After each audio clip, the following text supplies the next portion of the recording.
Well, good morning and welcome to day 4 of Start Strong 2021.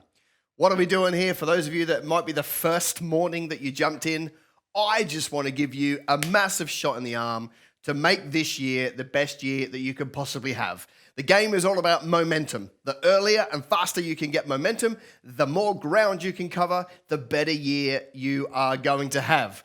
I was talking to a bunch of clients yesterday in our closed group coaching, and I was saying, there's plenty of stuff on Facebook right now. People decreeing over you that this is going to be your best year ever. People putting up memes saying that apparently this is the year that the Lord has made, which is wonderful. And I'm like, all of that is excellent, but there's no point in sitting under somebody's prophetic word over you if you don't then go back to business and execute on strategies. Right? Otherwise, it's all just a clanging cymbal, in my humble opinion. So that's cool. All right. So today, we're kind of dancing around a little bit over these 7 days. We're doing a little bit like practical business like we did yesterday. Today, I actually want to spend a bit of time on you. Actually, you. Yep, just you. You.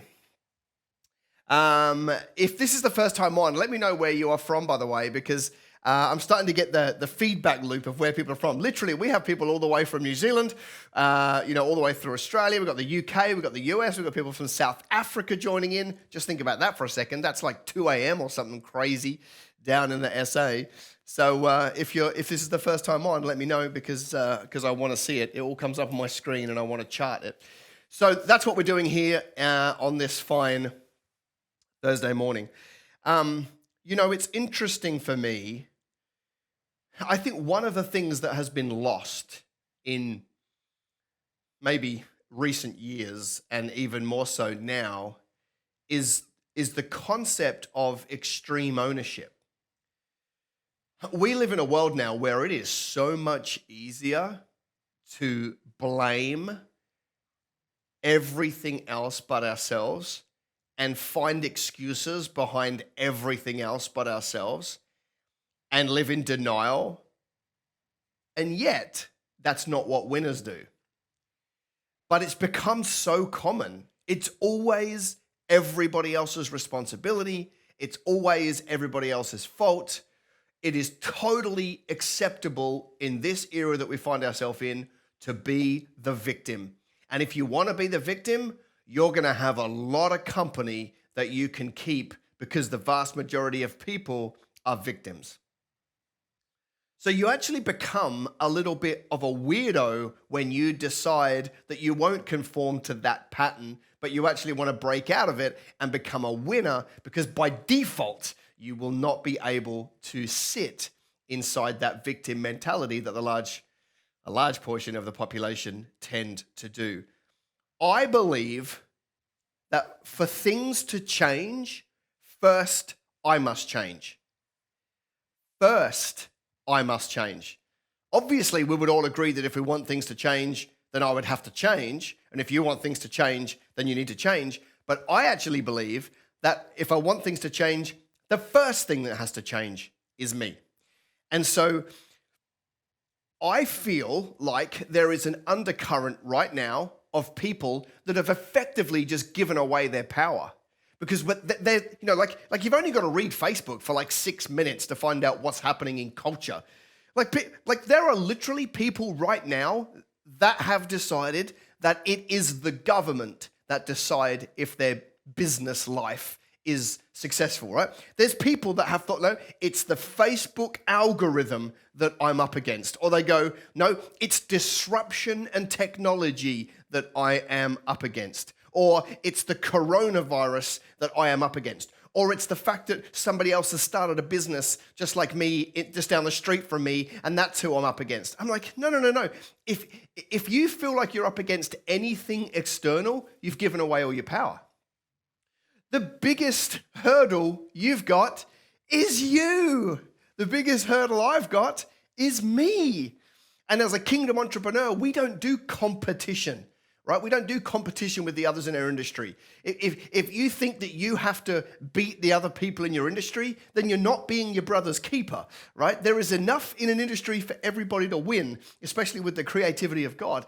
So the only thing or person that you compete with is yourself. You need to get up every single day and kick your own backside, not somebody else's, because that's extreme ownership, right?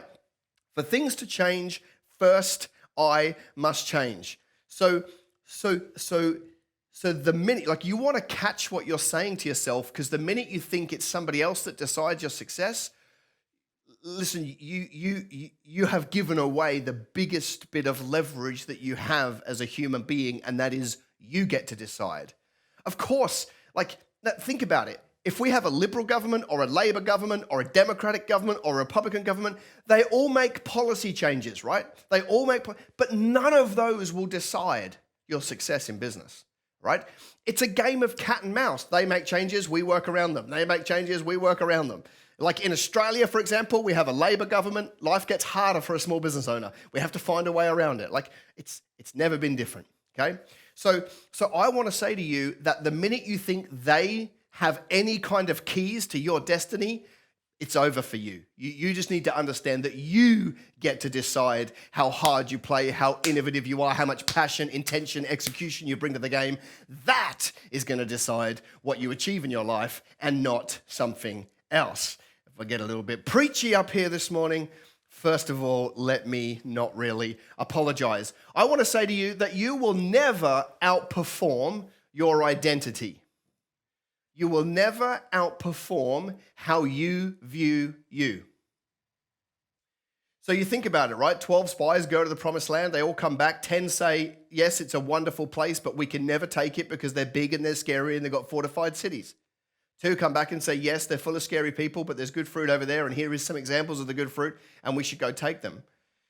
See, there's a lot of people out there that see themselves as grasshoppers, and you will never, if that's your identity, right? Like, you know, I'm a lowly, you know, whatever. I'm a single mom, or I'm a single dad, or, you know, like if whatever your identity is, whatever story you're running, you'll never outperform that. It doesn't matter. Like, I could give you the best tactics in the world, and you'll never outperform your identity. So one of the greatest things about being a human being is we can change our identity. We know that. The Bible is full of stories of redemption. You and I have friends that have been redeemed from people that are shocking to people that are great. Like it can be redeemed. Your identity can be redeemed, but you're going to have to do something about it. And that, my friends, is not comfortable. Right? It is not comfortable to go within and have a look at what you don't like and root that stuff out. But I want to tell you, if you don't go within, you will go without. So you'll never outperform your identity. Your identity is like what the Americans would call it, like a thermostat. Like, you know, we would, like in Australia, we would call it, you know, like the temperature gauge on the air conditioning, right? Like, effectively, right, the way they work is, you know, like I like to set the office at about 20 degrees, 19 to 20. I like the place cold. But basically, whatever you set that at, it will then work to make sure that it maintains that temperature. So if I've set the air conditioning at 20 degrees and it's a hot day and somebody leaves the door open, as the room gets warmer, it will kick in to try and get it back to 20 degrees, right? As it gets too cold, then the machine cuts off to warm it up again to 20 degrees. Your identity is exactly the same. You've got a certain identity that will mean you can produce a certain performance. And as things come and go in your life, you will adjust to make sure that you stay at the identity you originally had. So, for example, I met somebody years ago who they said to me, oh, I'm really happy with where I'm at in my professional life, in my small business. We're earning 150 grand a year, and my dad only ever earned 100, and so I feel good because I'm earning more than my dad. And I'm like, is that your benchmark? So for this person, like as soon as they got to 170, they started to jeopardize it because they were happy at 150. The minute they started to drop to 130, they picked up the game because they wanted to outperform their dad. I'm like, that's a shocking place to live, right? So we need to work on that identity and get to shape it, because ultimately, as a man thinketh, so is he, all right? As a woman thinketh, so is she. Meaning that you can't change your outside world without first changing your inside world, right? It is what happens in here that will change what happens out there. Now, here's the good news. You get to control what happens in here. You are 100% in control of what happens inside your coconut and what you let inside your heart. You get to choose. Today is a good day when you realize that you get to choose what happens inside your mind and inside your heart. By the way, if I'm preaching, if this is making sense, do me a favor, go to the question box and put something in there. A word, a grunt, an emoji. Like if you're picking up what I'm putting down, then do me a favor, go to the question box and put something in there because it makes me happy. Preach it, brother. Love it. Heck yeah, so true. Preach, preach. Awesome, good stuff. Keep going, keep going. Tough but good. I wonder who that was. Let me have a look. Okay, fist pump. Written as a fist pump, not even the emoji. Love it. Love it. Spot the boomer. All right. So I want to basically run through 5 things that you need to consider doing, changing, looking at, because ultimately, if you want 2021 to be better than 2020 and every other year beforehand, if you want that, then one of the ways that you change your identity is you have to have a hard look at your environment, okay? It's your environment that will shape your identity, okay? And so you get to choose who is in your environment and what is in your environment. So we're going to look at some areas of your environment, work out what you need to do with them, and that's going to start to shift the way that you view you. One of the areas of your environment that you need to take a serious look at is your friends. Yes, your friends. Now, of course, you've probably heard it said that you will be the sum parts of the 5 friends that you hang around. I probably more disagree with that than agree with it. I think it has some merit. I probably more disagree with it. Because I literally have friends that have no desire to build a phenomenal business and do something great. They have no desire, but they're wonderful people who are good dads or good mums, and they love their community. And so I don't want to be divorced from those people as they're just lovely friends, right? However, if they're my only friends, then I'm left in my own echo chamber, and there's nobody to challenge me, stretch me, and grow me. So I don't think you should. I mean, if you've got friends that pull you down, then burn those people in a second, right? Delete them out of your phone. Don't answer the phone to them anymore, and don't hang out with them. If they're not for you, they're against you. If they're pulling you down, then you need to burn those people. But if they're just good friends and you like them and you enjoy their company, just because they're not inspiring, they should still be your friends. But you're going to have to find some friends that are the people that challenge you, that are people that are further along the line than you, people that can actually say to you, hey, buddy, you're playing small. Come on, right? That business that you're chuffed with, there's way more inside of you than that business. Come on, get to work, get up early, let's get some standard.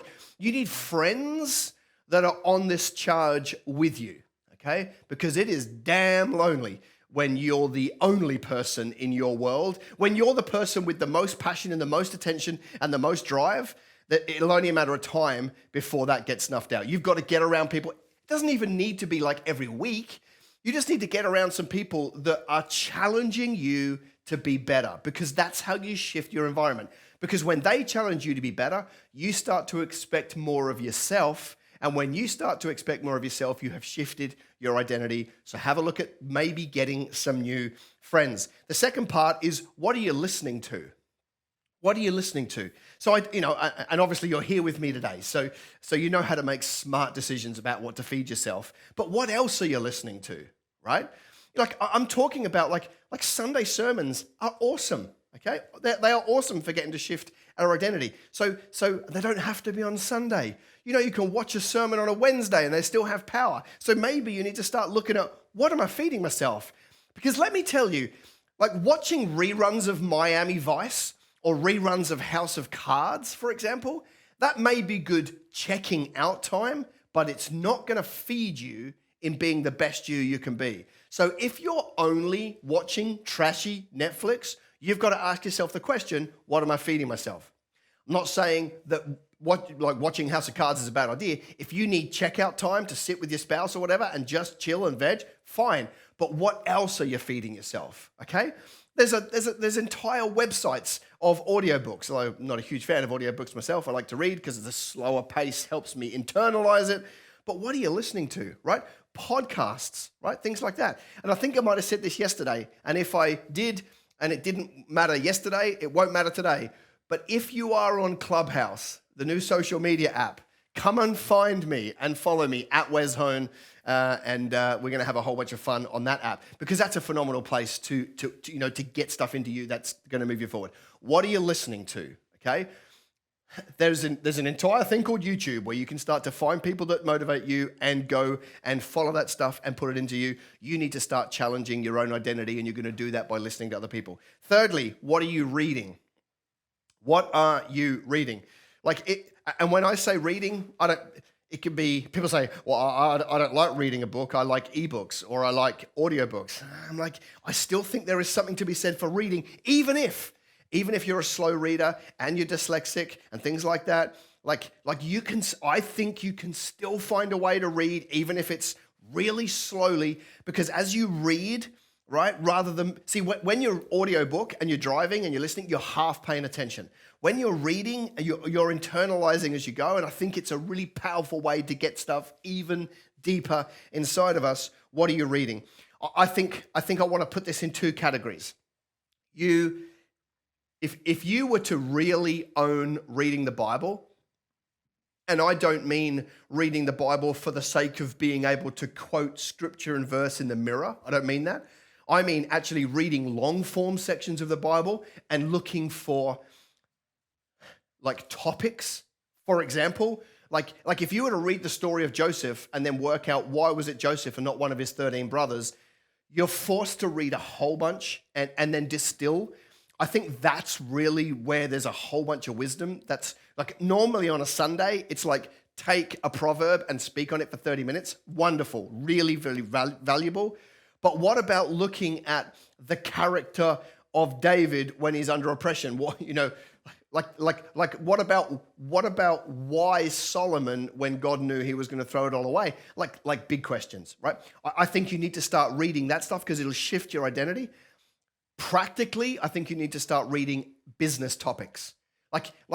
When I talk about identity, I don't necessarily mean just spiritually. I mean your identity as a businessman and a businesswoman. Like, pick a topic this year. It could be that you want to know accounting because you're sick of being at the mercy of an accountant who is never available, and so you're going to skim accounting law so that you can understand a little bit better. Maybe it's not that. Maybe it's Facebook ads. Maybe it's social media. Maybe it's hiring and HR law. Pick a topic and learn it because it's going to give you confidence as an entrepreneur, and that confidence is going to change your identity.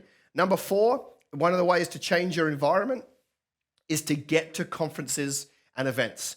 I know that that's hard in 2020, 2021, right? With the world shut down, but they're still around. And even if you can't, like London right now, hard lockdown, right? And we're praying for you guys. Even then, right, can you get 5 people on a phone call and start edifying each other, right? Don't worry about the government shutdown. You're not at the mercy of them. Not the phone system's not shut down. Just get 5 friends on a phone call and start edifying each other and praying over each other. And all the way up to, in Australia, we have some border restrictions, but most states you're allowed to kind of move freely, and there's conferences and events happening in this. You've got to go to those things because they're immersion. That's why we run a Kingdom Business Summit every year, 2 days preaching, and we put people into these immersion places for 48 hours while we just bathe them in kingdom business, right? You need to find those. I know it's harder. You've got to find them. By the way, while I think of it, let me just poll you guys just for a second, if you would humor me with this. If I was to run a virtual 2-day conference, which would allow me to then bring speakers from all over the world rather than pick people who are in Brisbane or Sydney or Melbourne or whatever. I need you to be brutally honest with your answer. If it's yes, it's yes, and if it's no, it's no, and I'm good with either. I just want the truth from you. If I was to run a 2-day virtual conference, would you attend? Put an answer for me in the questions box But please don't tell me what I want to hear. I don't want to put it on if you're not coming. I want to know, would you attend if I was to put on a 2-day conference, which means you've got to engage with your laptop or your computer for 2 whole days in a high functioning environment? If you would, put yes. If there's no way you'd do that, please put no, because I want to see how this is popping. The 5th thing that I really think you need to consider doing this year to shift your identity is start to think about what you think about and monitor your internal dialogue. Remember, going back to the start, this is 100% controllable by you. This is good news. This is a good day. You get to control your thoughts. You get to control what you do and don't like with your internal dialogue. Here's what I would say to you would be a good idea for you to do to shift your identity. For the next 72 hours or maybe more, make a list of your most recurring negative thoughts. Science tells us that 80% of our thoughts are on repeat. 80% of our thoughts are the same today as they were yesterday. And of our thoughts, 80% have a negative tone. So just think about that. As humans, 80% of our thoughts are repetitive and 80% are negative. So you can think like that really sets you up to be average. So if you think about what you think about, then you can go through that process of monitoring it. And when you, because they're thoughts that are on repeat every day, you don't realize them. If you were to have a book near you or your notes on your phone or something, and all day long when a negative thought popped in your mind, you wrote it down, you would start to get a read on what you truly believe. And then, of course, once you get a read on it and you see the recurring patterns of I'm not good enough, or something along the lines of I'm not enough, or something along the lines of money's hard to come by, or something along the lines of this business is killing me. Like when you start to see that, you're like, hang on a minute, that's not setting me up to have my best year ever. I need to go through a process of reframing what's inside my head. And by the way, the only reason why you believe those things is not because they're true, because you've been running the racket for your whole life probably. So the way that we do it is we first of all be conscious that they're not serving us. We come up with better thoughts. We meditate on those thoughts consistently, and they become your dominant thoughts because you start running that racket. The good news is that racket actually sets you up to be a better person, a better entrepreneur, a better father, dad, whatever, and not one that stays exactly where you are today. You get to decide what goes on inside your coconut, but you've got to decide to go through the process of being aware of what goes on inside your coconut. Well, guys, my hope for you, my prayer for you is that this has shifted something inside of you so that you can see. Like when you look inside and you see something you don't like, celebrate it. We all got problems, right? When you see something inside of you that you don't like, that's when you give yourself a high five. Because listen to this. If you've been producing results to this point with that negative thinking inside of you, imagine the results you're going to produce when that thing's rooted out and replaced with something that can move you forward. When you find issues in personal development, it's cause for cheers, because when you fix it, you're going to get better results. Guys, do me a favor. If this is like I'm teaching, it's practical, but unless you go do something about it, nothing's going to change in your world. I want you to make a commitment now in the questions box. What is one thing you commit to executing on based on what I've said this morning? I need something in the question box. What is one commitment you absolutely have decided 100% that you will make, take, or do as a result of you giving up this 25 minutes this morning? I want you to get an ROI on this time, but you've got to make a commitment that says, I, effective immediately, am going to do this. All right, they're flying in. My gosh. Too hard. Can't read them fast enough. I'm going to do more reading. I'm going to learn a business topic. I'm going to write my negative thoughts down. I'm going to check my thinking. I'm going to do a thought audit and make a note of my thoughts, think about what I think about, 72 hours of thought capture, fix the 80% of revolving thoughts. I'm going to read more, what's more, make a commitment. Um, well, yes, there's just absolutely tons there, and it's moving too fast that I can't catch up. All right, guys, thank you for honoring me and coming on this webinar this morning. We're going to be back with another installment tomorrow morning at the same time. Remember this thing, though. I love you heaps. See ya.